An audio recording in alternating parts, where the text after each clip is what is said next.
নবী সাল্লাল্লাহু আলাইহি ওয়াসাল্লামকে আল্লাহ পাক সশরীরে মেরাজ করিয়েছেন, ঘুমের মধ্যে নয়, সশরীরে। এই জায়গা থেকে আলোচনার বাকি অংশটা খুব ভালো করে বোঝার চেষ্টা করেন।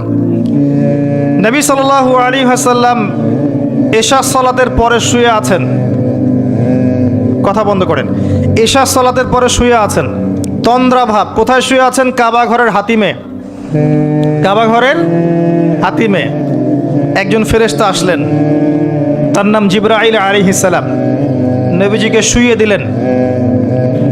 নবীজিকে শুইয়ে দিয়ে এই যে বুক, গলার নিচ থেকে এই নাভি পর্যন্ত চিরে ফেললেন।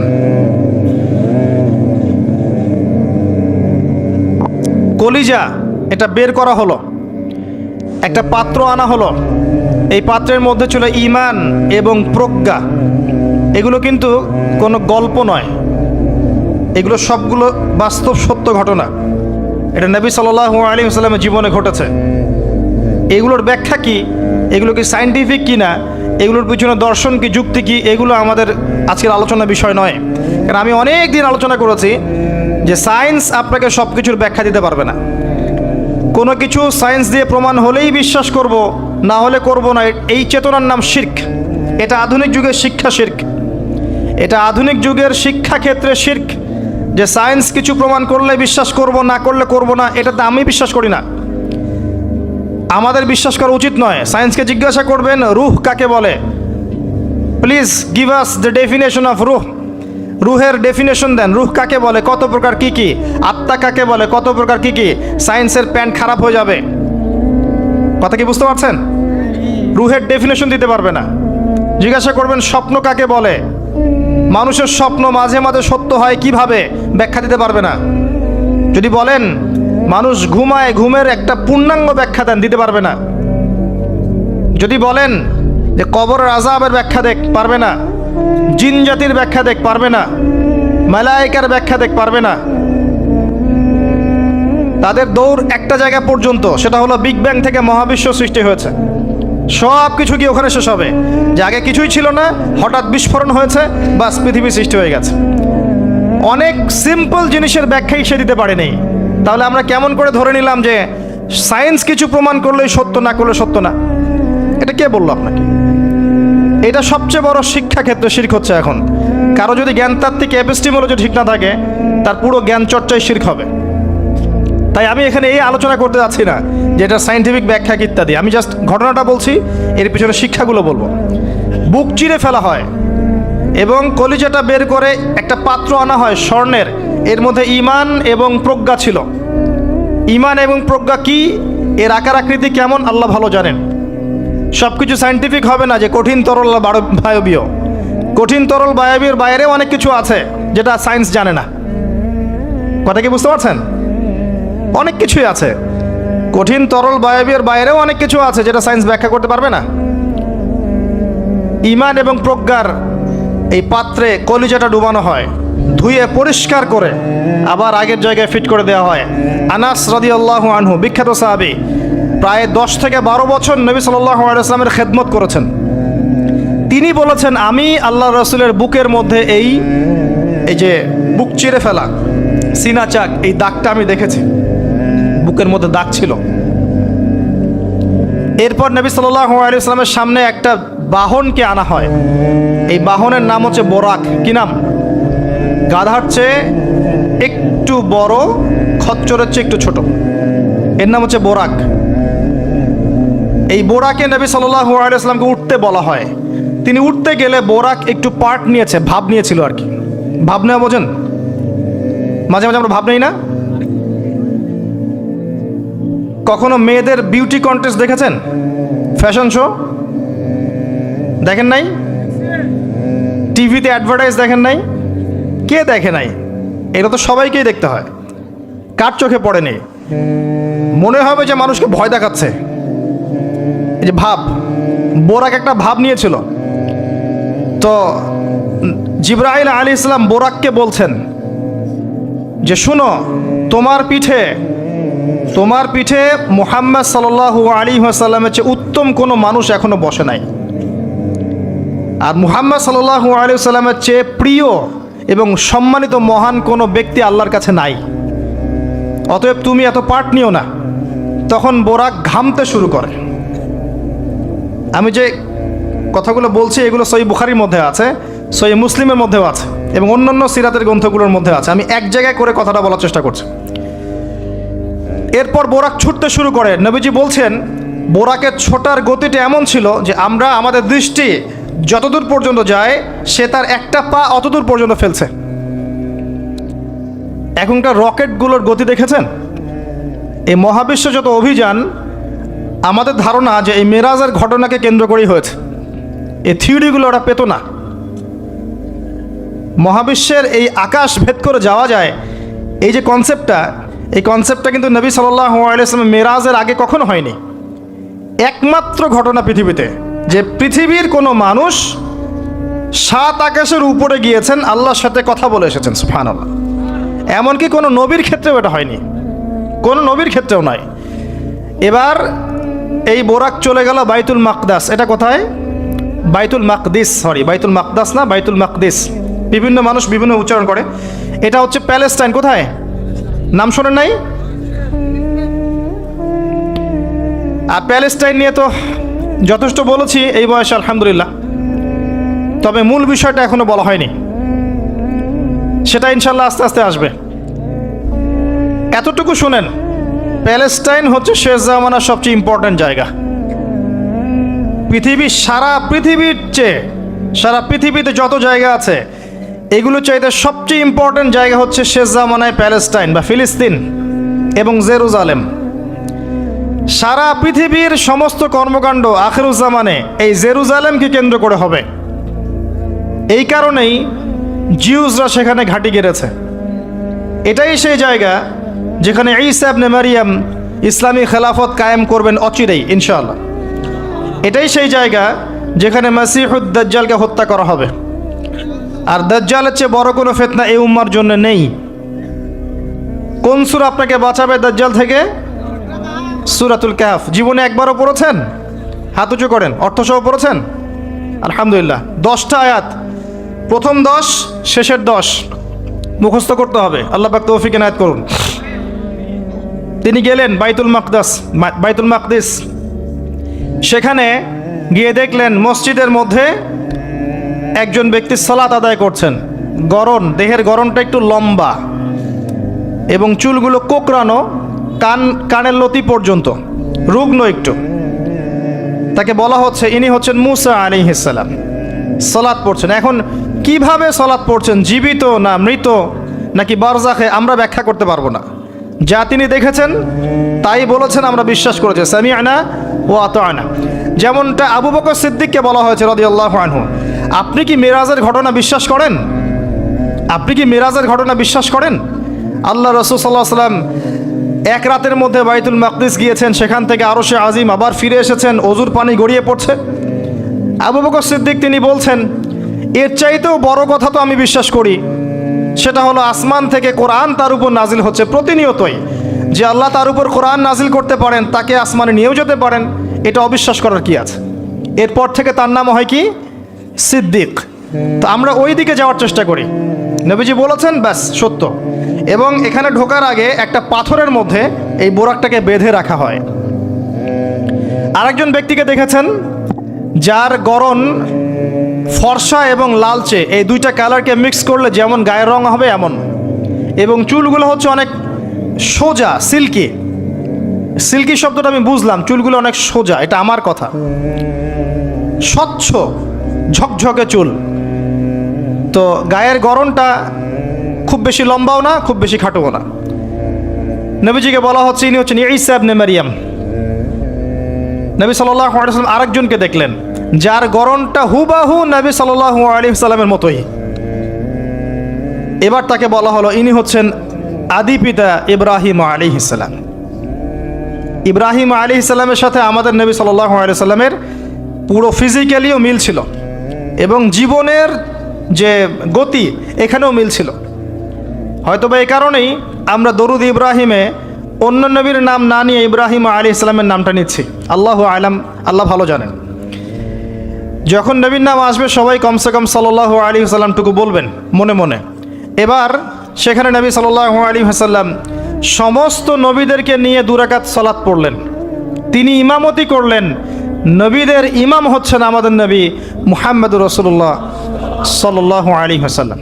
আল্লাহ পাক আমাদের সবাইকে তার সুন্নাহগুলো আমল করার তৌফিক দান করুন। আমাদের প্রতিটা কাজ যেন তার সুন্নাহ মতো হয়, আল্লাহ পাক সে তৌফিক এনায়েত করুন। এরপর নবী সাল্লাল্লাহু আলাইহি ওয়াসাল্লামকে নিয়ে যাওয়া হচ্ছে আকাশে। প্রথম আকাশের দরজা আছে। এখন নাসা যদি আবিষ্কার করতে ব্যর্থ হয়, আমাদের কিছু করার নাই, আকাশের দরজা আছে। ওরা যদি বলে জান্নাত জাহান্নামের ব্যাখ্যা কি, জান্নাত জাহান্নাম তো সায়েন্স প্রমাণ করতে পারছে না, তাহলে এগুলোর কি ব্যাখ্যা? আমরা বলবো এটা সায়েন্সের ব্যর্থতা, জান্নাত জাহান্নামের অস্তিত্বের ব্যর্থতা নয়, এটা সায়েন্সের ব্যর্থতা। আছে, খুঁজতে থাকেন, একদিন পাবেন ইনশাআল্লাহ। তবে পাওয়ার আগে যে কিয়ামত হয়ে যাবে এটা নিশ্চিত, পাওয়ার আগে কিয়ামতই হয়ে যাবে। আমরা কারেন্ট অ্যাফেয়ার্সে দেখেছিলাম কয়েকদিন আগে একটা গ্রহের সন্ধান পাওয়া গেছে।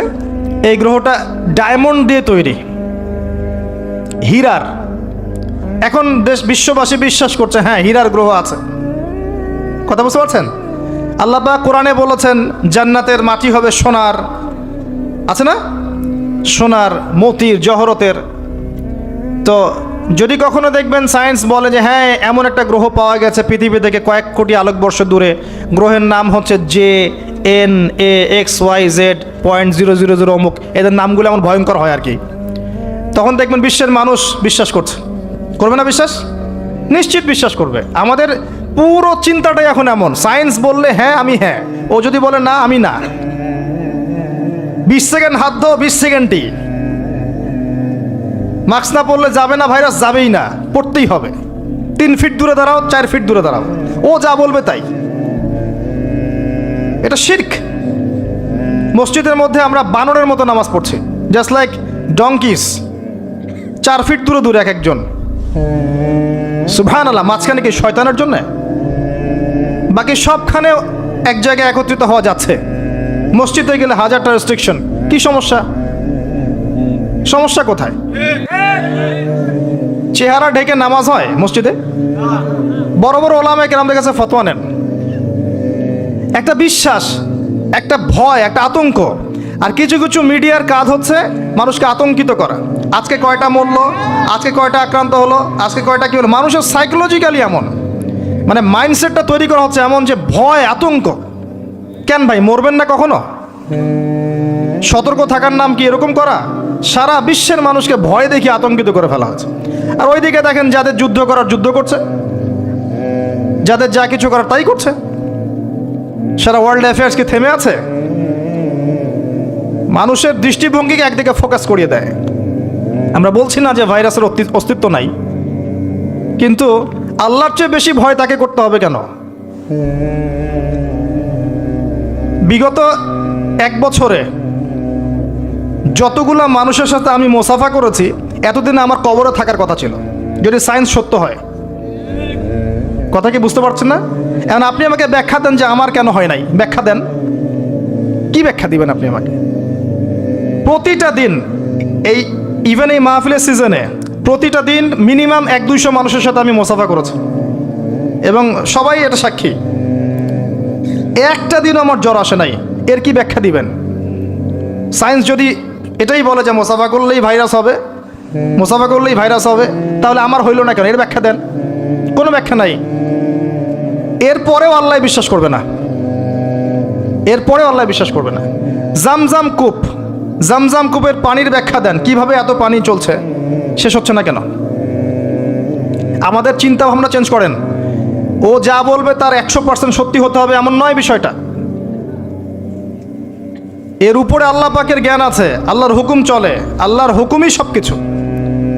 এর বাইরে মানুষ প্রোটেকশন নিবে, সুস্থ থাকবে, সে তার মেডিকেল রুটিনগুলো ঠিকঠাক মতো চলবে, ঠিক আছে, কিন্তু এত বেশি কেন মাথায় নিতে হবে যে আল্লাহকেই মানুষ ভুলে যাচ্ছে?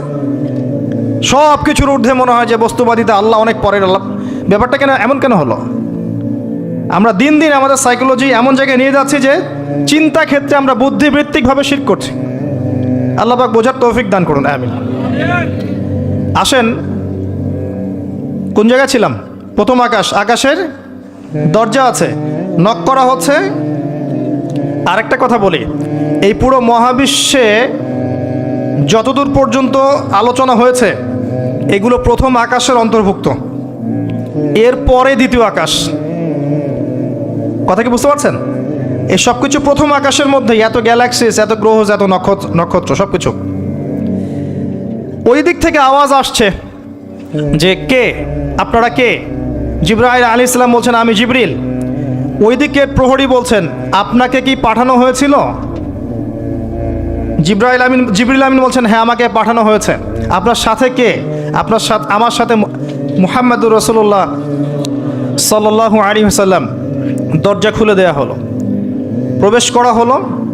তিনি দেখলেন একজন ব্যক্তি একবার ডানে তাকাচ্ছেন, একবার বামে তাকাচ্ছেন। ডান দিকে তাকাচ্ছেন, হাসছেন, বাম দিকে তাকাচ্ছেন, কাঁদছেন। নবী সাল্লাল্লাহু আলাইহি ওয়াসাল্লাম জিজ্ঞাসা করলেন উনি কে আর উনি এমন করছেন কেন? তাকে বলা হলো তিনি হচ্ছেন আমাদের সবার আদি পিতা আদম আলাইহিস সালাম। যখন ডান দিকে দেখছেন, ডান দিকের রূহগুলো হচ্ছে জান্নাতি রূহ। এগুলোকে দেখে তিনি হাসছেন, তার সন্তানদের মধ্যে এই মানুষগুলো জান্নাতে যাবে। যখন বাম দিকে তাকাচ্ছেন, তার সন্তানদের এই রূহ দেখে তিনি কষ্ট পাচ্ছেন, এরা জাহান্নামে যাবে। আর আমি বলে রাখি, সহিহ বুখারীতে 4 বার হাদিসে এসেছে যে আদম আলাইহিস সালামকে কিয়ামতের মাঠে আল্লাহ পাক ডেকে নিয়ে আসবেন এবং বলবেন তোমার সন্তানদের মধ্য থেকে জান্নাতি জাহান্নামী আলাদা করে দাও। আদম আলাইহিস সালাম বলবেন কতজন হে আল্লাহ? আল্লাহ বলবেন প্রতি 1000-এ 999 জনকে জাহান্নামের জন্য আলাদা করে দাও। বলে নাউযুবিল্লাহ, ইন্না লিল্লাহ ওয়া ইন্না ইলাইহি রাজিউন। প্রত্যেক 1000-এ 999 জন মানুষ জাহান্নামে যাবে। আল্লাহ পাক আমাদেরকে হেফাজত করুন, আমিন। তবে সবচেয়ে বেশি মানুষ যারা জান্নাতে যাবে তারা এই উম্মতের মধ্যে, এটা সুখবর। সবচেয়ে বেশি মানুষ যারা জান্নাতে যাবে তারা এই উম্মতে মুহাম্মাদের মধ্যেই হবে। তারপরেও আরেকটা দুঃসংবাদ যে এই উম্মতের মধ্যে 73টা দল হয়ে যাবে, যার মধ্যে 72 দল জাহান্নামে যাবে, একটা দল জান্নাতি। মা আলা আলাইহি ওয়া আসহাবি, আমি যার উপরে আছি আমার সাহাবীরা যার উপরে আছেন। অতএব আমরা আমাদের আকীদা আমলগুলোকে আল্লাহ রাসূল সাল্লাল্লাহু আলাইহি ওয়াসাল্লাম এবং সাহাবীদের আকীদা আমলের সাথে মিলাই, ইনশাআল্লাহ আমরা জান্নাতে যাব। আরেকটা কথা হচ্ছে এই উম্মতের মধ্যে যারা শিরক না করে মারা যাবে, শিরকের গুনাহ না করে মারা যাবে, হয়তো অন্য বড় গুনাহ আছে, আল্লাহ চাইলে তাদের সমস্ত গুনাহকে মাফ করে জান্নাতে দিতে পারেন। সাবধান থাকবেন শিরক থেকে। আল্লাহ পাক সবাইকে শিরক থেকে মুক্ত রাখুন, আমিন। আদম আলাইহিস সালামকে দেখে তিনি সালাম দিলেন, তিনি সালামের প্রতি উত্তর দিলেন, মারহাবা জানালেন এবং এগিয়ে চললেন। দ্বিতীয় আসমানে নবী সাল্লাল্লাহু আলাইহি ওয়াসাল্লাম সাক্ষাৎ হচ্ছে দুজন নবীর সাথে। একজন ঈসা ইবনে মারিয়াম, নাম শুনেছেন? তিনি সেই নবী যিনি মসিহুদ দাজ্জালকে হত্যা করবেন এবং এই পৃথিবীতে তিনি আবারও ফিরে আসবেন ইনশাআল্লাহ। ন্যাটো ওকে ঠেকাতে পারবে না, জিউসরা তাকে ঠেকাতে পারবে না, ইসলামের অন্যান্য যে বিরোধী শক্তি তারা তাকে ঠেকাতে পারবে না। তিনি পৃথিবীতে আসবেন, সিরিয়ার দামেস্কের সাদা মিনারের উপরে তিনি অবতরণ করবেন 2 জন ফেরেশতার কাঁধে ভর দিয়ে। যখন তার চুল দিয়ে টপ টপ করে পানি পড়তে থাকবে এবং এই ঘামগুলো বা পানিগুলো দেখতে মুক্তার মতো মনে হবে। হাদিস এভাবে স্পষ্ট এসেছে, টাটকা। যে কোনো আলেমকে জিজ্ঞাসা করেন আপনাকে বলে দিবেন ইনশাআল্লাহ। তিনি হত্যা করবেন মসিহুদ দাজ্জালকে প্যালেস্টাইনের বাবেলুদ নামক জায়গায়। বাবেলুদ কোথায় এখন দেখে নিয়েন, ওই জায়গাটা কাদের দখলে আছে।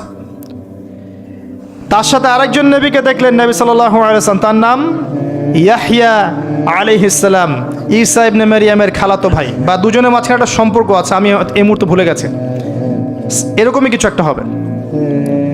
ইয়াহইয়া আলাইহিস সালাম সেই নবী যার নাম আল্লাহ পাক নিজে রেখেছেন, সুবহানাল্লাহ। তিনি সাইয়্যেদ ছিলেন, নেতা ছিলেন, নবী ছিলেন। একইভাবে সালাম বিনিময় হলো, নবীজি এগিয়ে চললেন সাল্লাল্লাহু আলাইহি ওয়াসাল্লাম। তৃতীয় আকাশে তিনি দেখলেন আরেকজন নবী, তাকে বলা হলো তিনি হচ্ছেন ইউসুফ আলাইহিস সালাম, যাকে পুরো পৃথিবীর অর্ধেক সৌন্দর্য দেওয়া হয়েছে। আর আপনারা জানেন সূরা ইউসুফ একটা সূরাই আছে। আর এই সূরা ইউসুফ জুলাইখার প্রেম কাহিনী নয়, বরং এই সূরা হচ্ছে ইউসুফ আলাইহিস সালামের সাথে তার পিতা ইয়াকুব আলাইহিস সালামের প্রেম কাহিনী। ভালো করে পড়ে দেখবেন। কিভাবে বললাম?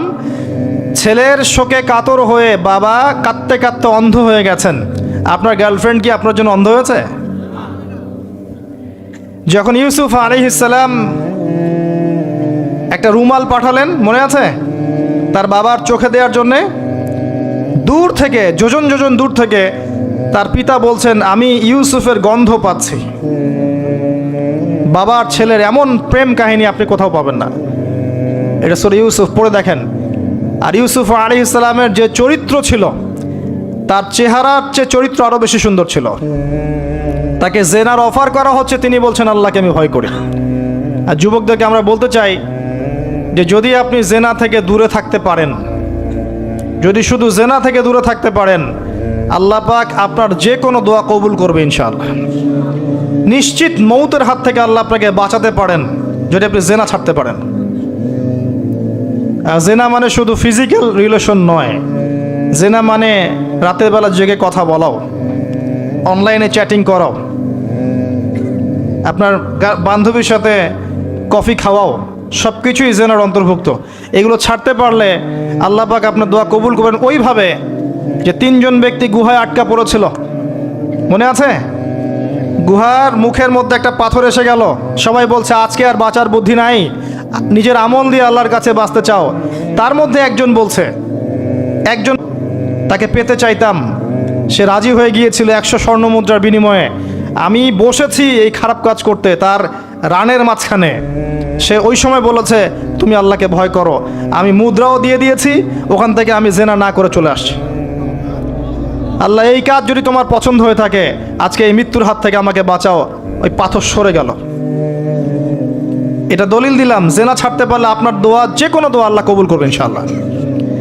শুধু তাই নয়, আরশে আজিম আল্লাহ পাকের সবচেয়ে বড় সৃষ্টি, এর নিচে আল্লাহ পাক 7 শ্রেণীর মানুষকে ছায়া দিবেন। তার মধ্যে এক শ্রেণী হচ্ছে সেই যুবক যাকে কোনো সুন্দরী নারী আহ্বান করেছে খারাপ কাজ করার জন্যে, উচ্চ বংশের, সে বলেছে আমি আল্লাহকে ভয় করি। পারবেন ইউসুফের মতো হতে? আল্লাহ পাক তৌফিক ইনায়াত করুন, আমিন। আপনি জেনা থেকে দূরে থাকেন, আল্লাহ পাক আপনার ঘরে খাদিজা রাদিয়াল্লাহু আনহার মতো মেয়ে দিবে ইনশাআল্লাহ। আপনি 10টা ঘাটের পানি খেয়ে আসবেন, দেখবেন এমন বউ আল্লাহ কপালে জুটাইছে, সে মাশাআল্লাহ 20 ঘাটের পানি খাওয়া। হ্যাঁ, কিফাউন কিরাম, আল্লাহ পাক একদম দুনিয়াতে ইকুয়ালি ডিল করেন, ইকুয়ালি ডিল করেন। আল্লাহ পাক আপনাদের প্রত্যেকের পারিবারিক জীবনটা সুখী করুন, দোয়া করি, আমিন। ইউসুফ আলাইহিস সালাম তারপরে এগিয়ে চললেন, আর প্রত্যেক আকাশেই মারহাবা মুসাফা হচ্ছে এবং সালাম হচ্ছে। চতুর্থ আকাশে নবী সাল্লাল্লাহু আলাইহি ওয়াসাল্লাম দেখছেন ইদ্রিস আলাইহিস সালাম। ইদ্রিস আলাইহিস সালামের কথা সূরা মারিয়ামের মধ্যেও আছে, পড়ে দেখবেন। সালাম বিনিময় হলো, নবীজি এগিয়ে চললেন। পঞ্চম আকাশে তিনি দেখছেন হারুন আলাইহিস সালাম। কার ভাই? মূসা আলাইহিস সালামের ভাই। তিনি কিন্তু মূসা আলাইহিস সালামের সাথে ফেরাউনের সামনে গিয়ে দাওয়াত দিয়েছেন, মনে আছে?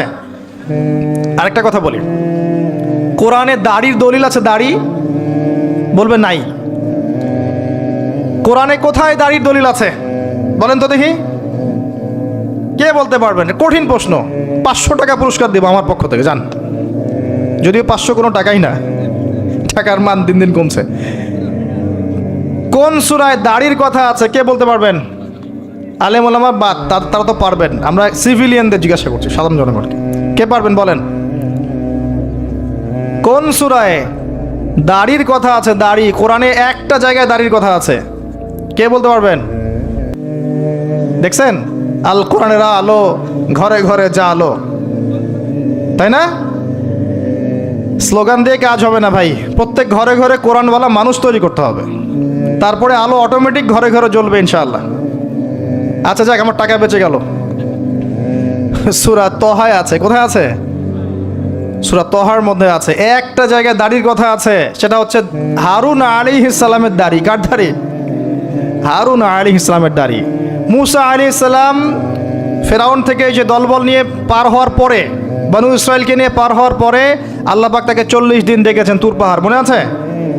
তুর পাহাড়ে তিনি গেছেন, এই ফাঁকে বনু ইসরাইল শিরক করা শুরু করেছে।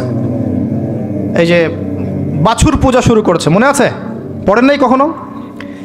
বাছুর পূজা শুরু করেছে। মুসা আলাইহিস সালাম তাওরাত নিয়ে আসছেন, এসে দেখছেন যে কওমের এই অবস্থা। তিনি রাগে তাওরাত ছুঁড়ে মারলেন। তিনি প্রচণ্ড ব্যক্তিত্ব সম্পন্ন মানুষ ছিলেন, গায়রতওয়ালা। রাগে তাওরাত ছুঁড়ে মারলেন এবং এসে এই যে হারুন আলাইহিস সালাম, যাকে রেখে গিয়েছিলেন যে কওমকে দেখাশোনা করবে, তার দাড়ি চিপে ধরলেন।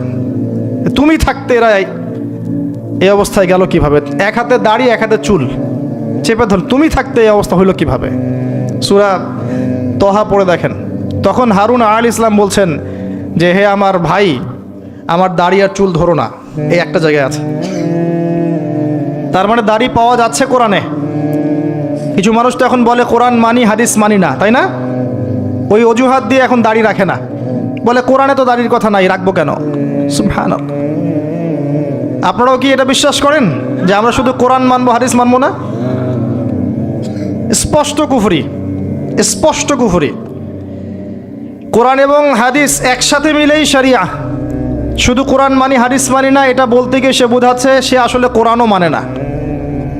কোরআনে আল্লাহ বলেছেন ওয়ামা আতাকুমুর রাসূল ফাখুযুহু, রাসূল যা দিয়েছেন নিয়ে নাও। ওয়ামা নাহাকুম আনহু ফানতাহু, যা থেকে নিষেধ করেছেন দূরে থাকো। তাহলে সুন্নাহ না মানলে আপনি কিভাবে কোরআন মানবেন? কথা কি বুঝতে পারছেন? আসেন, হারুন আলাইহিস সালাম সালাম বিনিময় হলো, চললেন। তারপরে ষষ্ঠ আসমানে গিয়ে দেখলেন মুসা আলাইহিস সালাম, সেই যে ব্যক্তি। সালাম বিনিময় হলো, চলে যাচ্ছেন, আর মুসা আলাইহিস সালাম কাঁদছেন, কান্না করছেন। জিজ্ঞাসা করা হলো কেন কান্না করছেন? তিনি বললেন আমার পরে একজন যুবক নবী হবে যার উম্মত আমার চেয়ে বেশি জান্নাতে যাবে, এটা চিন্তা করে আমি কান্না করছি। তিনি হচ্ছেন মুহাম্মদুর রাসূলুল্লাহ সাল্লাল্লাহু আলাইহি ওয়াসাল্লাম। তারপরে গিয়ে চললেন সপ্তম আসমান। সেখানে সপ্তম আসমান মানে 7 নম্বর মহাবিশ্ব, সেখানে গিয়ে দেখলেন যে বাইতুল মামুর নামে একটা জায়গা আছে, ঠিক কাবা ঘরের একদম এক্স্যাক্টলি উপরে, একদম সোজা উপরে বাইতুল মামুর নামে একটা জায়গা আছে।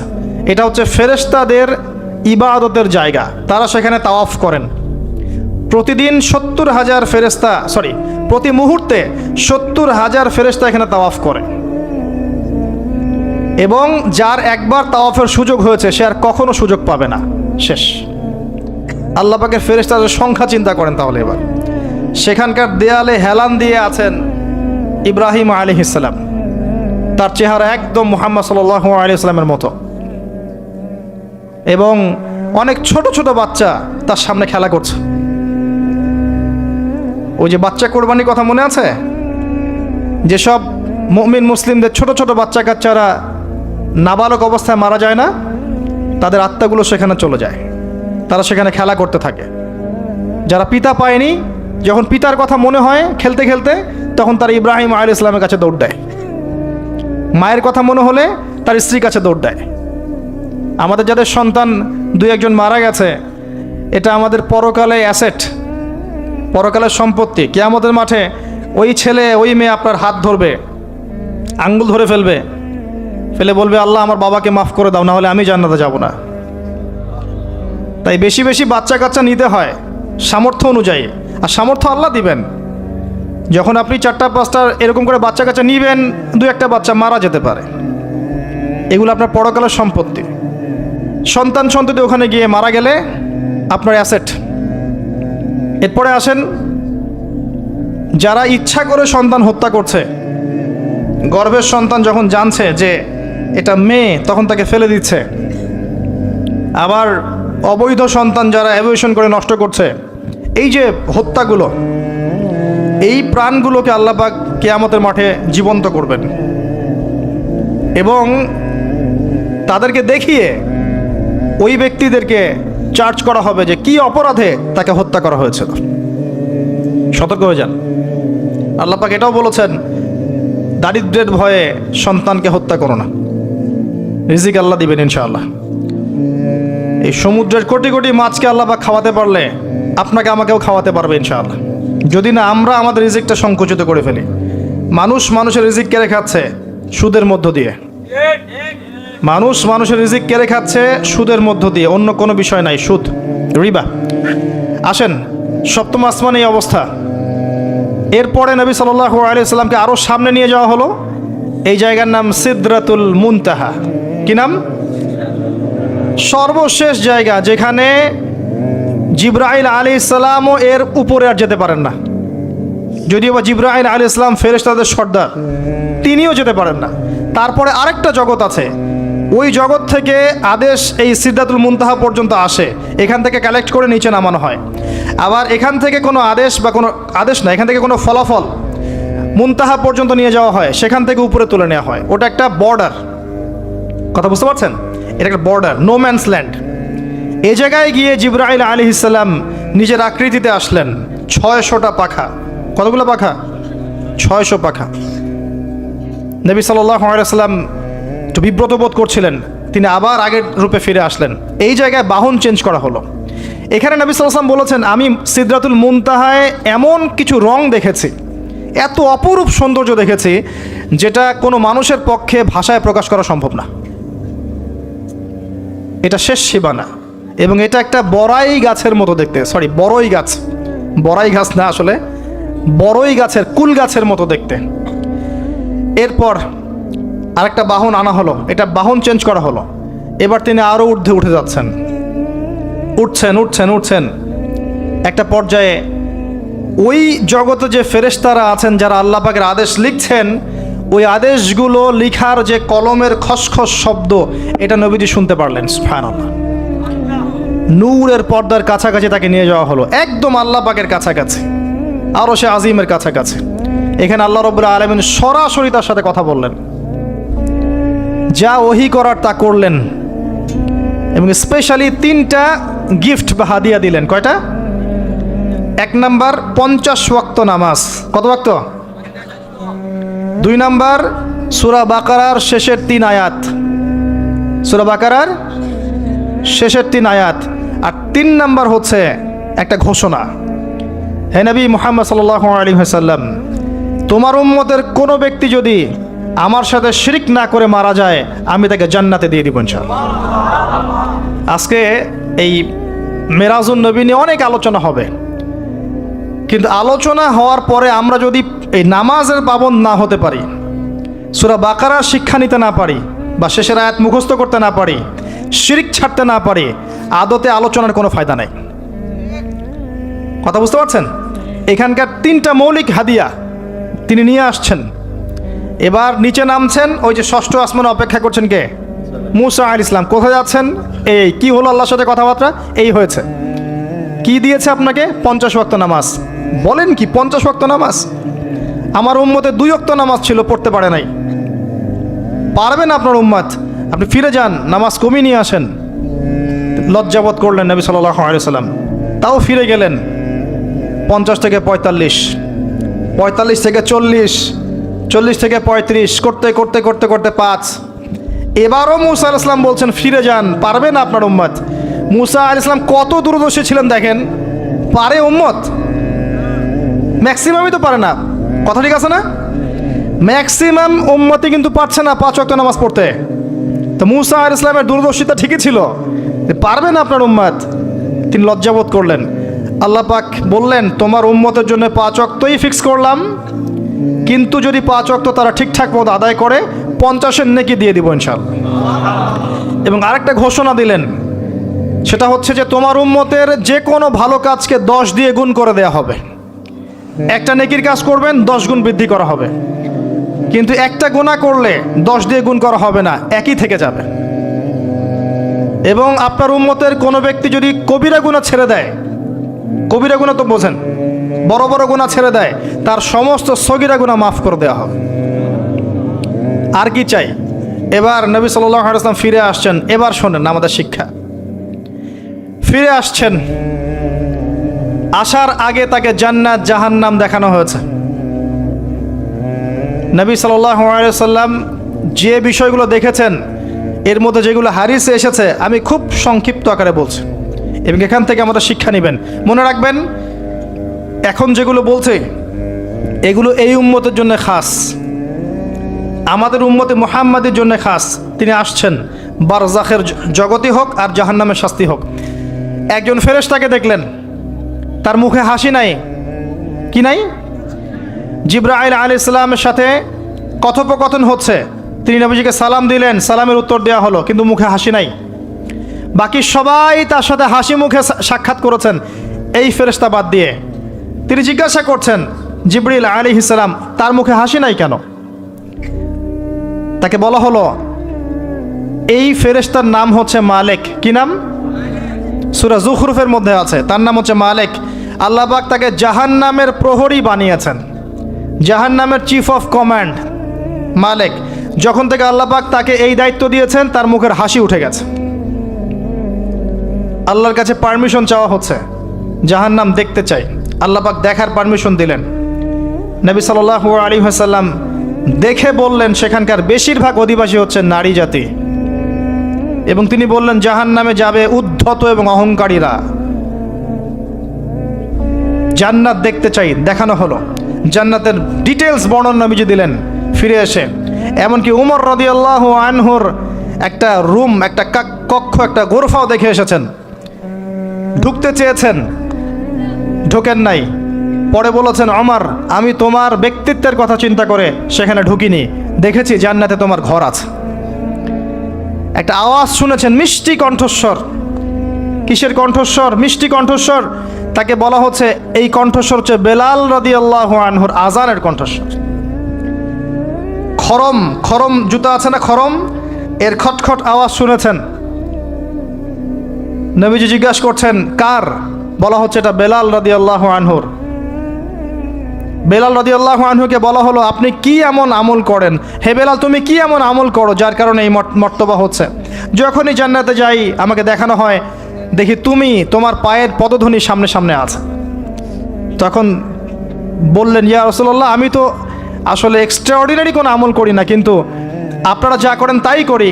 কিন্তু যখনই আমি ওযু করি, আমার ওযু ছুটে গেলে আমি ওযু করি, আর ওযু করেই আমি 2 রাকাত নফল সালাত পড়ি, তাহিয়াতুল ওযু, এতটুকু কাজ করি।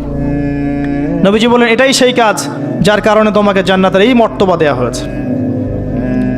নবীজি আসছেন, দেখানো হচ্ছে। এবার শোনেন, দেখানো হচ্ছে একদল মানুষ যাদের আঙ্গুলগুলো লম্বা লম্বা, তামার তামার লম্বা নখর। নখর বোঝেন? নখর। গাল এভাবে হ্যাচড়াচ্ছে, গাল, নিজের গাল নিজে হাসড়াচ্ছে, এবং নিজের দেহ থেকে গোশত তুলে ফেলছে, ভক্ষণ করছে। নবীজি জিজ্ঞাসা করলেন সাল্লাল্লাহু আলাইহি ওয়াসাল্লাম, এরা কারা? কি কারণে এদের শাস্তি হচ্ছে? তাকে বলা হলো, এরা আপনার উম্মতের সেই সব ব্যক্তি যারা সবসময় গীবত আর সমালোচনায় ব্যস্ত থাকে। শিক্ষা নিয়ে নেন, আমার মনে হয় না আমার কিছু বলার প্রয়োজন আছে। এরা আপনার উম্মতের সেই সব ব্যক্তি যারা আপোষে গীবত, অপবাদ এবং সমালোচনায় ব্যস্ত থাকতো। তার মানে এই উম্মতের একটা বড় সমস্যা হবে গীবত। এটা কিন্তু দেখে এসেছেন নবীজি, ফিউচার, তাই না? এটা বারজাখের শাস্তি চলছে, এটা অন্য একটা জগৎ যেটাকে আপনি এখানকার সময় স্থানকাল দিয়ে ব্যাখ্যা করতে পারবেন না। এটা টাইম ট্রাভেলিংয়ের মতো। নবীজি আসছেন সাল্লাল্লাহু আলাইহি ওয়াসাল্লাম, দেখছেন, listen to me very carefully. এবার নবীজি দেখছেন এক শ্রেণীর মানুষ, পেট এইরকম ফোলা, অট্টালিকার মতো পেট ফোলা, আর ভিতরে সাপ কিলবিল করছে, এবং এদেরকে রক্তের নদীতে ফেলে মাথাটা ফাটিয়ে দেওয়া হচ্ছে। নবী জিজ্ঞাসা করলেন সাল্লাল্লাহু আলাইহি ওয়াসাল্লাম, এরা কারা? মর্মান্তিক শাস্তি দেওয়া হচ্ছে, এরা কারা? এরকম শাস্তি দেয়া হচ্ছে, আপনি দেখলে আপনার কেমন লাগবে? নবীজিকে বলা হচ্ছে সাল্লাল্লাহু আলাইহি ওয়াসাল্লাম, এরা আপনার উম্মতের এই সব ব্যক্তি যারা ছিল সুদখোর, রিবাখোর। মানে এই উম্মতের অন্যতম বড় সমস্যা হবে রিবা, যেটা আমি বলেছি, প্রতিটা সেক্টরে রিবা। সবচেয়ে নিম্ন পাপ নিজের মায়ের সাথে জেনা করা, সবচেয়ে উচ্চ পাপ আল্লাহ এবং তার রাসূলের সাথে যুদ্ধ করা, এটা হলো সুদ। এবং এর বাস্তবতা হচ্ছে এই, ধনী দিন দিন ধনী হবে, গরিব দিন দিন গরিব হবে, এটা বাস্তবতা। রক্ত চুষে খাওয়া হয়, এই কারণে রক্তের নদীতে ফেলা হয়েছে। এবং সাপ খেয়েছে তারা, সাপ খেয়ে পেট ফুলিয়ে ফেলেছে। আমার মনে হয় না ব্যাখ্যা করার প্রয়োজন আছে। আর একটা হাদিস আগেই বলেছি, যে দেয়, যে নেয়, যে সাক্ষী থাকে, যে লিখে রাখে, সবাইকে সমানভাবে লানত করেছেন নবী সাল্লাল্লাহু আলাইহি ওয়াসাল্লাম। নবীর লায়নত নিয়ে হাউজে কাউসারের পানি কোশ্চিন কালো পাবেন না, কবরের উত্তর দিতে পারবেন না। এমনকি নবী সাল্লাল্লাহু আলাইহি ওয়াসাল্লামের সুপারিশ আপনার কপালে নাও জুটতে পারে, সতর্ক হয়ে যান। না খেয়ে থাকেন, সুদ খায়েন না। না খেতে খেতে না খেয়ে মারা যান, তাও সুদ খায়েন না। আর যদি আপনি আল্লাহর জন্য ছাড়তে পারেন, আল্লাহর জন্য ছেড়ে দেন, আল্লাহ পাক আপনাকে বেহিসাব রিজিক দেবে ইনশাআল্লাহ। যাররা পরিমাণ সন্দেহ করবেন না যে আল্লাহ কি দিবেন না দিবেন না, আল্লাহ পাক অবশ্যই দিবেন ইনশাআল্লাহ। ওয়া মান ইয়াতাওয়াক্কাল আলাল্লাহ ফাহুয়া হাসবুহ, যে আল্লাহর উপর তাওয়াক্কুল করে আল্লাহ পাক একাই তার জন্য যথেষ্ট। আল্লাহ পাক যথেষ্ট। ওয়া ইয়ারযুকু মান ইয়াশা বিগাইরি হিসাব, আল্লাহ পাক বেহিসাব রিজিক দেন যাকে চান। মিন হাইসু লা ইয়াহতাসিব, এমন উৎস থেকে রিজিক দিবেন যে সে কল্পনা করে নাই। ছেড়ে দেন। কিন্তু বিশ্বের শুরু থেকে নিচ পর্যন্ত রিবা দিয়ে ভর্তি। একটা ছোট্ট গ্রামে যাবেন, দেখবেন একাধিক সুদী এনজিও কাজ করছে। এখন মা বোনরাও খুব বেশি সুদ খায়, ব্যাংকের মধ্য দিয়ে, সমিতির মধ্য দিয়ে, এইটা ওইটা ছল চাতুরি ঘুরিয়ে ফিরে কতভাবে যে খাওয়া হয় আল্লাহ ভালো জানেন। আল্লাহ পাক আমাদেরকে এই মহামারী থেকে হেফাজত করুন। সবচেয়ে বড় মহামারী চলছে বিশ্বে, এই ইকোনমিক মহামারী, রিবা কেন্দ্রিক মহামারী, এটা মুসলিমের ইমান আমল সব ধ্বংস করে দিয়েছে। আসেন, তিনি আসছেন, দেখলেন এক শ্রেণীর মানুষ আগুন, বড় বড় আগুনের দলা, এগুলো মুখে ঢুকাচ্ছে, পিছনের রাস্তা দিয়ে বের হয়ে যাচ্ছে। নাউযুবিল্লাহ পড়ি আমরা। জিজ্ঞেস করা হচ্ছে কারা এরা, মর্মান্তিক শাস্তি হচ্ছে। নবী সাল্লাল্লাহু আলাইহি ওয়াসাল্লামকে বলা হলো এরা আপনার উম্মতের সেই সব ব্যক্তি, listen to me very carefully, এরা আপনার উম্মতের সেই সব ব্যক্তি যারা ইয়েতিমদের মাল আত্মসাৎ করে খেত। আমার ব্যাখ্যা করার কোনো প্রয়োজন নাই, আপনারা সবাই শিক্ষিত মানুষ। এতিমের মাল আত্মসাৎ করলে যদি এই শাস্তি হয়, জনগণের মাল আত্মসাৎ করলে কি হতে পারে চিন্তা করে দেখেন। কি হতে পারে? এটা মানুষের হক, আল্লাহর কাছে ক্ষমা পাওয়া যাবে না, মানুষকে দিতে হবে।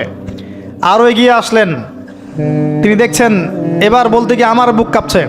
দেখলেন এক শ্রেণীর মানুষ জিহ্বাগুলোকে টানা হচ্ছে, আগুনের কেচি দিয়ে কেটে দেওয়া হচ্ছে।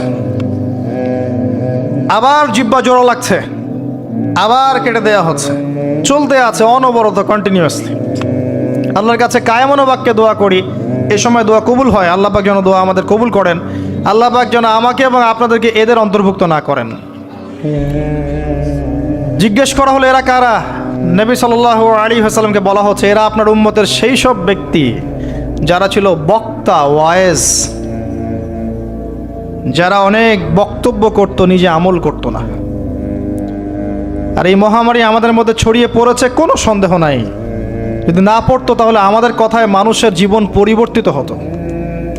খুব কম দেখা যায় যে আমাদের কথাগুলো আপনাদের কলবে তাসির হচ্ছে। তাসির তখন হবে যখন আমার মধ্যে আমলটা থাকবে। আর এখন তো আমরা ওয়াজ মাহফিলে প্যান্ডেলকে বানিয়েছি পলিটিক্যাল প্যান্ডেল, কোনো কোনো ক্ষেত্রে বানিয়েছি ভোট চাওয়ার প্যান্ডেল, কোনো ক্ষেত্রে বানিয়েছি যে জিকিরের নামে যাবতীয় বেদাতি কারবার হবে, গানের মতো ডিজে জিকির হয়, ডিজে জিকির। মানে কি যে হয়, যে আসবে তারও কত কাহিনী, আবার বিগ বিগ বাজেট, এইসব না মিললে আবার বক্তব্য হবে না।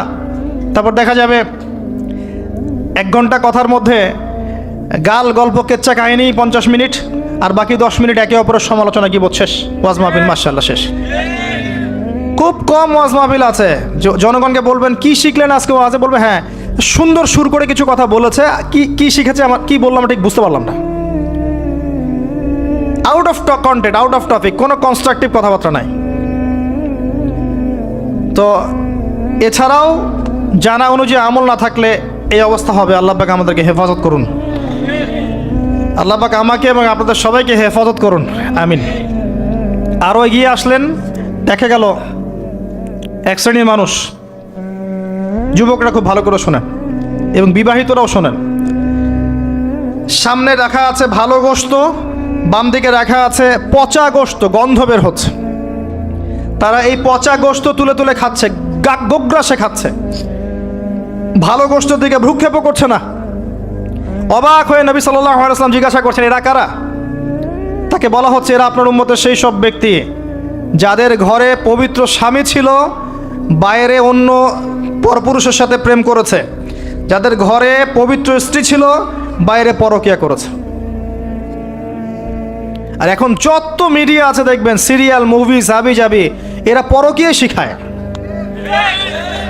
জেনা এবং পরকীয়া শিখায়। খেয়াল করে দেখবেন, একটা ছেলে মেয়ের অবাধ মেলামেশা, হারাম মেলামেশাকে এমনভাবে উপস্থাপন করা হয় মনে হয় এটা একটা পবিত্র ইবাদত মনে হয়, এবং বোঝানো হয় যে প্রেম তো পবিত্র, পবিত্র প্রেমে কি সমস্যা? আরে প্রেম পবিত্র তখন যখন আমি আমার স্ত্রীর সাথে প্রেম করব। আর দেখবেন যতগুলো এই যে মুভিজ, আপনার সিনেমাস, ফিল্মস, গান, নাটক, এগুলোর মূল থিম কিন্তু হারাম প্রেম। অল্প কিছু আউট অফ অন্য অন্য থিমের মধ্যে আছে। দেশ নিয়ে কতগুলো মুভি হয়েছে, কতগুলো নাটক হয়, ইসলাম নিয়ে কতগুলো হয়, শ্রদ্ধা ভক্তি এগুলো নিয়ে কতগুলো হয় দেখবেন। আর এই যে অন্য কান্ট্রির যে সংস্কৃতিগুলো ঢুকেছে, এইগুলোর মূল থিম দেখবেন পরকীয়া করাচ্ছে, পরকীয়া শেখায়, বেহায়াপনা শেখায়, কীভাবে শাশুড়ির সাথে ঝগড়া করতে হবে, কীভাবে বউ রেখে আরেকটারে প্রেম করতে হবে, বউকে কেমন করে ব্লাফ দেওয়া যায়, এদিকে স্বামীরা ব্লাফ কেমন করে দেওয়া যায়, এগুলোই শেখায়। এবং অনেক ক্ষেত্রে দেখা যায় তাদের দেশের মানুষ এগুলোর প্রতিবাদ করছে, আর আমাদের মা বোনরা এগুলো দিব্যি দেখছে, ডেইলি রুটিন, যে 3-4 ঘন্টা এগুলো দেখতেই হবে। বাঘের সামন থেকে আপনি হাড্ডি গোশত নিয়ে আসতে পারবেন, এইসব মেয়েদের হাত থেকে রিমোট নিতে পারবেন না। এরপরেও দেখবেন আপনি আবার নগ্ন ফিল্ম, পর্নোগ্রাফি আছে না, এগুলো আবার ফ্রি অ্যাক্সেস, আপনি চাইলে ইন্টারনেটে ঢুকবেন, দেখতে পারবেন। এটা কিন্তু আমরা রাষ্ট্রীয়ভাবে বন্ধ করতে পারতাম, যে আমার দেশে কোনো পর্ন সাইট চলবে না, কোনো পর্ন সাইট চলবে না। পর্নোগ্রাফি একমাত্র কারণ, সমস্ত কারণের সবচেয়ে বড় কারণ, বাকি কারণগুলো আছে, সবচেয়ে বড় কারণ, এর কারণে ধর্ষণ বাড়বে। যত বেশি পর্নোগ্রাফির প্রচলন ঘটবে তত বেশি ধর্ষণ বাড়বে, কারণ পর্ন দেখতে দেখতে মানুষের ভিতরটাকে পশু বানিয়ে ফেলা হয়, এবং এই পশু সুযোগ পেলেই একটা মেয়েকে ধর্ষণ করবে। হ্যাঁ, এর ভিতর থেকে বাইরে মনে হচ্ছে কোটটাই স্যুট পরে আছি, জুব্বা ডুব্বা পরে আছি, ভিতরটা পশু বানিয়ে ফেলা হয়। এবং দেখবেন ফাঁক পেলে মেয়েকে ধর্ষণ করবে, ফাঁক পেলে বাচ্চাকে ধর্ষণ করবে, প্রাইভেট পড়াতে গিয়ে ছাত্রীকে ধর্ষণ করবে, চাকরি ক্ষেত্রে মেয়েকে ধর্ষণ করবে। দেখবেন এই কাজগুলো হবে, সুযোগ পেলেই ধর্ষণ করবে, কারণ ইন্টারনালি সে বিস্ট হয়ে গেছে, জানোয়ার। কিভাবে হয়েছে? ওই পর্ন দেখতে দেখতে। যারা এটাতে এডিক্টেড, তখন মনে হয় যে জগৎটা মনে হয় এমনই, একটা মেয়ের দিকে সে আর শ্রদ্ধা, সম্মান, ভালোবাসার দৃষ্টিতে দেখতে পারবে না। মেয়ের দিকে তাকালেই মনে হবে গোশতের টুকরা, খালি ভক্ষণ করতে হবে। হ্যাঁ, মাইন্ডসেটটা চেঞ্জ করে দিবে আপনার। মানে আমি আপনাকে বলি, পবিত্র ভালোবাসাটাকে যৌনতা দিয়ে ট্রান্সফার করা হয়েছে এই বিশ্বে।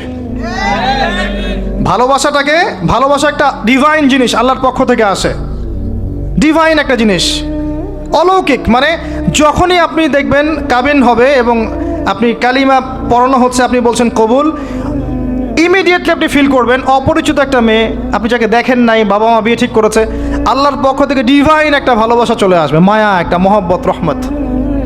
এটা তারা ফিল করতে পারবে যারা পর্ন অ্যাডিক্টেড নয়।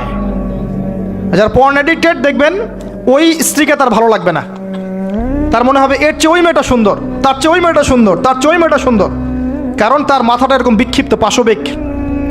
এবং ম্যারিড লাইফেও সে দেখবেন স্ত্রীকে স্যাটিসফাই করতে পারবে না, নিজের উপর জুলুম করতে করতে নিজের সব যৌন ক্ষমতাও নষ্ট করে ফেলবে।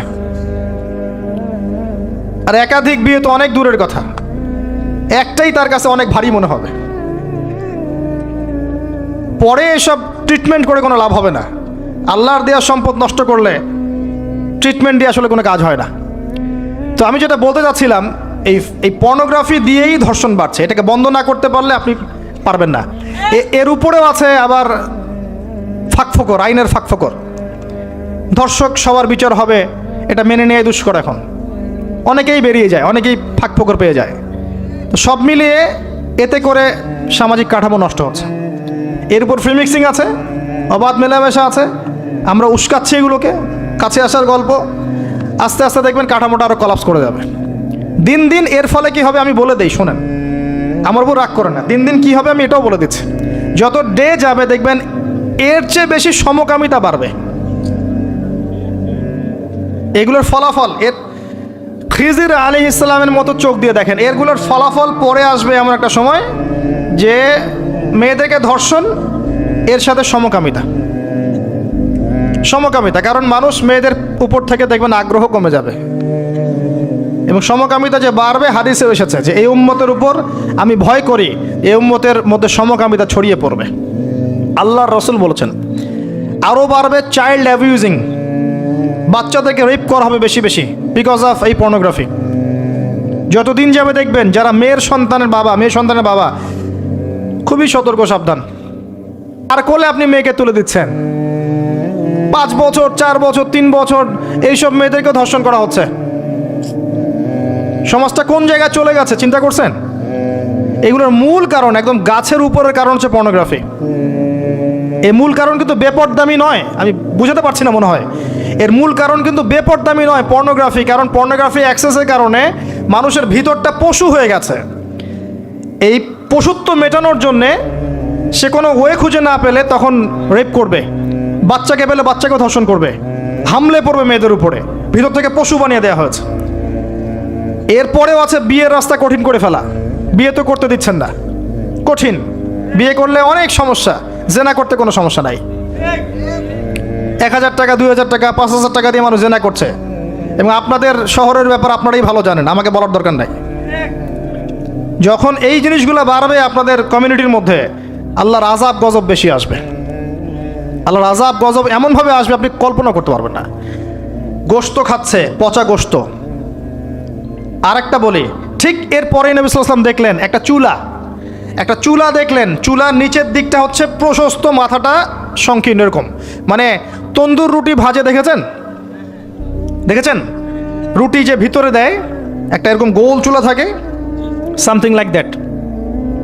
নিচে দাউ দাউ করে আগুন জ্বলছে, আর এখানে কিছু মানুষকে জ্বালানো হচ্ছে।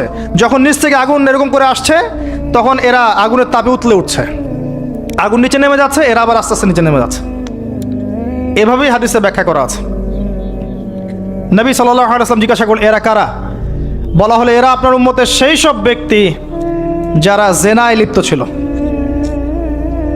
তিনি আরো এগিয়ে গেলেন, জেনা সম্পর্কে কয়েকটা হাদিস এসেছে। তিনি এগিয়ে গেলেন, দেখলেন একটা জায়গা যেখান থেকে দুর্গন্ধ বের হচ্ছে, পাবলিক টয়লেটের চেয়ে প্রকট দুর্গন্ধ, মনে হচ্ছে যে পাবলিক টয়লেট। নবী জিজ্ঞাসা করলেন সাল্লাল্লাহু আলাইহি ওয়াসাল্লাম কোন জায়গা থেকে এরকম দুর্গন্ধ আসছে? তিনি বলেন এটা হচ্ছে জেনাকার, এবং জেনাকারীদেরকে আযাব দেওয়া হচ্ছে, ওদের রক্ত মাংসের পুজের গন্ধ এগুলা। দেখলেন এক শ্রেণীর মানুষকে একটা শরবত খাওয়ানো হচ্ছে,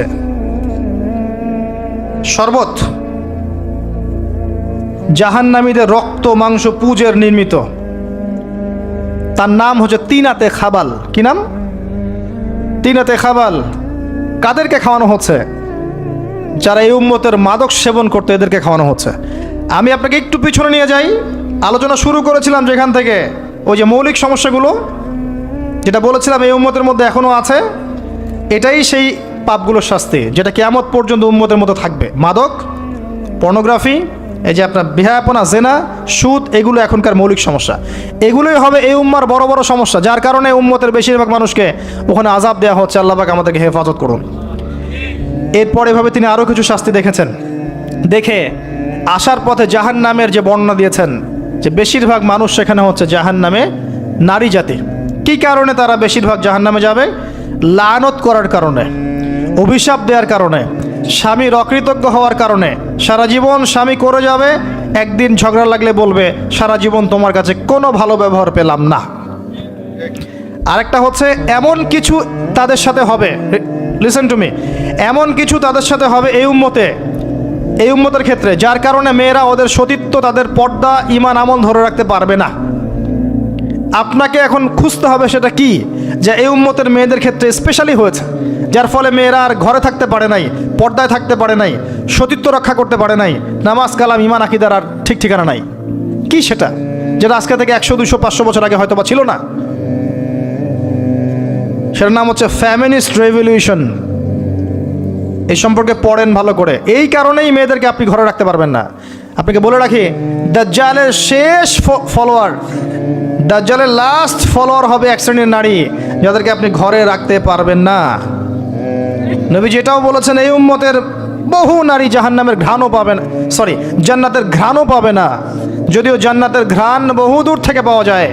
যারা এই উম্মতের মেয়েদের মধ্যে এমন কাপড় পরবে যেই কাপড় পরেও তারা নগ্ন থাকে, ব্যাখ্যা কোনো প্রয়োজন নাই, যারা পুরুষের পোশাক পরবে। এবং আসার পথে তিনি একটা সুঘ্রাণ পেলেন, অত্যন্ত সুন্দর ঘ্রাণ। তিনি জিজ্ঞাসা করলেন, এই ঘ্রাণ কোথা থেকে আসছে? নবী সাল্লাল্লাহু আলাইহি ওয়াসাল্লামকে বলা হলো, এটা হচ্ছে সেই ঘ্রাণ ফেরাউনের মেয়ের চুল আঁচড়ে দিত একজন দাসী, যাকে আপনারা অনেকে আসিয়া বলে থাকে। সেই দাসীর হাত থেকে একদিন চিরুনিটা পড়ে যায়, সে চিরুনিটা বিসমিল্লাহ বলে ওঠায়। ফেরাউনের মেয়ে শুনে ফেলে, বিসমিল্লাহ আবার কি? আমার বাবা ছাড়াও তোমার কোন ইলাহ আছে? সে বলে, হ্যাঁ, আমার আল্লাহ একজন ইলাহ আছে, সে আমার ইলাহ, তোমার বাবারও ইলাহ। ফেরাউন এটা শুনে ফেলে। তেল গরম, কড়াই গরম করে তেল সেখানে ফোটানো হয়, এখানে তাকে নিক্ষেপ করে হত্যা করা হয়। আসিয়া মৃত্যুর আগে সে আল্লাহর কাছে দোয়া করেছিল, আল্লাহ আমার জন্যে তোমার জান্নাত, তোমার পাশে একটা জান্নাত, একটা ঘর নির্মাণ করো, আর ফেরাউনের এই আযাব থেকে আমাকে হেফাজত করো, বাঁচাও। আল্লাহ পাক ফেরাউনের দাসী আসিয়ার জন্য জান্নাতে ঘর নির্মাণ করেছেন। সেই ঘর থেকে ঘ্রাণ আসছে। নবী সাল্লাল্লাহু আলাইহি ওয়াসাল্লাম ফিরে আসলেন, এসে এই পুরো ঘটনা ব্যাখ্যা করলেন। কাফেররা কথা বিশ্বাস করলো না। এমনকি অনেকে তখন যারা বিশ্বাস করেছিল তারাও বলতে লাগলো, যেটা আবার কি ধরনের কথা, এক রাতের মধ্যে এগুলো হতে পারে? অনেকে ঈমান হারাও হয়ে গেল। আবু বকর সিদ্দিক রাদিয়াল্লাহু আনহু এই সময়ে সিদ্দিক উপাধি পেয়েছেন। এছাড়া মেরাজের রাতে আরও অনেক ঘটনা ঘটেছে, যেগুলো টাইম টু টাইম নবী সাল্লাল্লাহু আলাইহি ওয়াসাল্লাম বর্ণনা করেছেন, ব্যাখ্যা করেছেন পরবর্তীতে গিয়ে। এখানে আমাদের কিছু শিক্ষা আছে। আমরা শেষ করার আগে শিক্ষাগুলো নিয়ে কথা বলছি। 1 নাম্বার, আল্লাহ পাক 3টা হাদিয়া দিয়েছেন। প্রথম হাদিয়া সালাত সংক্রান্ত। আমরা আজকে এই মেরাজুন নবীর আলোচনায় সবাই পাক্কা নিয়াত করি, 5 ওয়াক্ত নামাজ জীবনে বাদ দিব না ইনশাআল্লাহ। মেরাজুন নবীর আলোচনা সার্থক হবে যদি আমরা এর শিক্ষাগুলোকে বাস্তবায়ন করতে পারি। 1 নম্বরে সালাত। নবী সাল্লাল্লাহু আলাইহি ওয়াসাল্লাম ইন্তেকাল করার আগেই বলেছেন, আস-সালাত আস-সালাত ওয়া মা মালাকাত আইমানুকুম। 2 নম্বর সূরা বাকারার শেষের আয়াত, রাতের বেলা যে ব্যক্তি পড়ে ঘুমাবে, লিল্লাহি মা ফিস সামাওয়াতি ওয়া মা ফিল আরদ, এখান থেকে ফানসুরনা আলাল কওমিল কাফিরিন পর্যন্ত সারা রাত ইবাদতের নেকি পাবে ইনশাআল্লাহ। এর মধ্য দিয়ে একটা বিষয় বোঝানো হয়েছে, সেটা হলো এই 3 আয়াত পড়তে গেলে তো আপনাকে কোরআন পড়া জানতে হবে নাকি? অতএব কোরআন পড়া শেখেন, নিয়মিত কোরআন তেলাওয়াত করেন। আল্লাহ পাক তৌফিক দান করুন। সালাত এবং কোরআন। 3 নাম্বার, শিরক মুক্ত আমল, শিরক মুক্ত তাওহীদ। এই উম্মতের যে ব্যক্তি শিরকে লিপ্ত হবে না, ইনশাআল্লাহ জান্নাতে যাবে। আপনি কিতাবুত তাওহীদ বইটা কিনেন, এখানে সমস্ত শিরকের লিস্ট দেয়া আছে, কোন কোন কাজ শিরক। আমরা মুসলিমরা আল্লাহ ছাড়া অন্যকে সেজদা করি। এখন আমরা মুসলিমরা আল্লাহ ছাড়া অন্য কারো নামে নজর করি, অন্য কারো নামে মানত করি, অন্য কারো জন্য কুরবানি করছি। আমরা বিশ্বাস করি যে কবরে গেলে সন্তান পাওয়া যাবে। আমরা এখন অনেকে বিশ্বাস করি হাতের বালা আংটি আমার রোগ ভালো করবে। আমরা বিশ্বাস করি। আমরা অনেকেই আল্লাহর হালালকে হারাম করেছি, হারামকে হালাল করেছি। অনেকেই বলছে আল্লাহ বলতে কিছু নাই, সব বিগ ব্যাং থেকে সৃষ্টি হয়েছে। অনেকেই বলছে যে তাকদির বলতে কিছু নাই, মানুষ যা করবে তাই। প্রচুর শিরকে আমরা লিপ্ত আছি। চিন্তায়, কথায় এবং কাজে আমাদের শিরক আছে। কিতাবুত তাওহীদ কিনুন, ব্যাখ্যা সহ পড়ুন, শিরক সম্পর্কে জানতে পারবেন। আল্লাহ পাক তৌফিক দান করুন। আল্লাহ পাক একটা হাদিসে কুদসির মধ্যে বলেছেন, হে আদম সন্তান, তুমি যদি কিয়ামতের মাঠে আমার সামনে আকাশ জমিন সমান গুনাহ নিয়ে আসো, কিন্তু শিরক না করো, আমি তোমার সামনে আকাশ জমিন সমান রহমত নিয়ে আসব। মেরাজুন নবী শিক্ষা। আসুন আরো সামনের দিকে আসেন। সুদের শাস্তি দেখেছেন, সুদ খায়েন না, না খেয়ে মারা যান, সুদ খায়েন না, আল্লাহর ওয়াস্তে আল্লাহকে ভয় করেন। এটা মায়ের সাথে জেনা করার মতো অপরাধ। সমাজের কোনো মানুষ যদি এই কাজ করে, মায়ের সাথে জেনা করে, আপনি পাথর নিক্ষেপ করে হত্যা করবেন। আপনি চাইবেন ওকে পাথর নিক্ষেপ করে হত্যা করতে, সেই কাজ আমরা অবলীলায় করে যাচ্ছি।